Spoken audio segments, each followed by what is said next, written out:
За сүүлийн 2 жил гаруй хугацаанд нэлээдгүй маргаан мэтгэлцээнийг дагуулад байгаа газууртын ордыг ашиглах асуудлаар иргэний нийгмийн байгууллагууд тууштай эсэргүүцлийг илэрхийлсээр байгаа.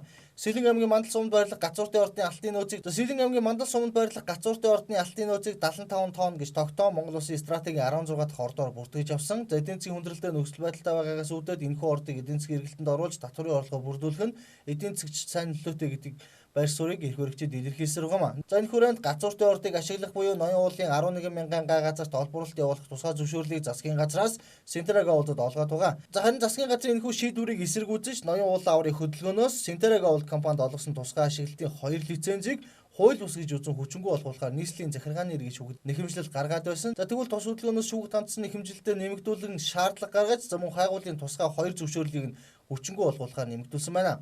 За ингэхдээ хэргийг эцэслэн шийдэгдэх хүртэлх хугацаанд маргаан бүхий захиргааны актыг төдөлзүүлэх хүсэл гаргасан. За маргаан шүүхээр эцэслэн шийдэгдэл жил орчмын хугацаа шаардлагдан. За энэ нэг үгээр шүүхийн шийдвэр эцэслэн гартал газууртын ордыг ухахгүй, ашиглахгүй байх нөхцөл бүрдээд байгааг сэтгэлж байгаа юм. Одоо шүүхтэр нэгэнт асуудал ирсэн байгаа тохиолдолд бол энэ дээр ухах ямарч боломж байхгүй, ашиглах, олборлох юм боломжгүй.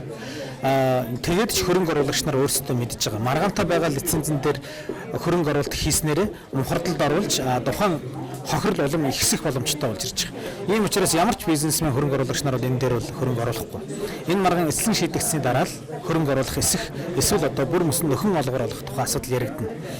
За түүнчлэн улсын хурлаас гаргасан энэхүү шийдвэр нь хууль бус эсэх дүгнэлт гаргаж өгөхийг тус хөдөлгөөнөөс үндсэн хуулийн цэцэд хандсан ч тодорхой нааштай хариу ирүүлээгүй гэдгийг ч хэлж байсан юм а. Цэцэд хандаж үзсэн. Цэцтэй холбоотой бол ямар нэгэн асуудал цэцэд одоо ерөн сүүлийн үед асуудлыг шийдвэрлэж чадхаа болчиход байна л. Ямар нэгэн нийгмийг хамарсан тийм хүчтэй шийдвэрүүдийг гаргаж чадхаа байчаад байгаа. Одоо эрх мэдэл албан тушаалтай холбоотойгоор тийм учраас энэ асуудлыг цэцдээр хандсанаар эссэн шийдэгдэх боломжгүй. За түүнчлэн тус холбооны зүгээс улсын хурлын даргын их болтыг албан ёсоор шүүгд өгч байгаагаа хэллээ. Учир нь улсын хурлын даргын их болт өнгөрсөн оны 1-р сарын 30-ны өдөр телевизийн нэвтрүүлэгт оролцохдоо бид нарыг бол шухагч мафийн бүлэглэл буюу нинжа нар асар өндөр ашиг сонирхолтой гэж ярьсан. Мөн өнгөрсөн оны 10-р сард Архи хотод болсон Монгол хүн 2020 зулцгийн голд болсон бүсийн чуулган дээр жингэж доромжилсан. За үүнийг бид нар эрх мэдэл албан тушаалтай дулдуудаж санаатаагаар бидний нэр хүндэд хэвлэл мэдээллийн хэрэгслийг ашиглан хаалцсан тул за энэхүү иргэнийхээ хувьд биднээс албан ёсоор уучлах хэрэгтэй. Тийм учраас шүүгт хандж байна гэдгийг ч хэлсэн юм а.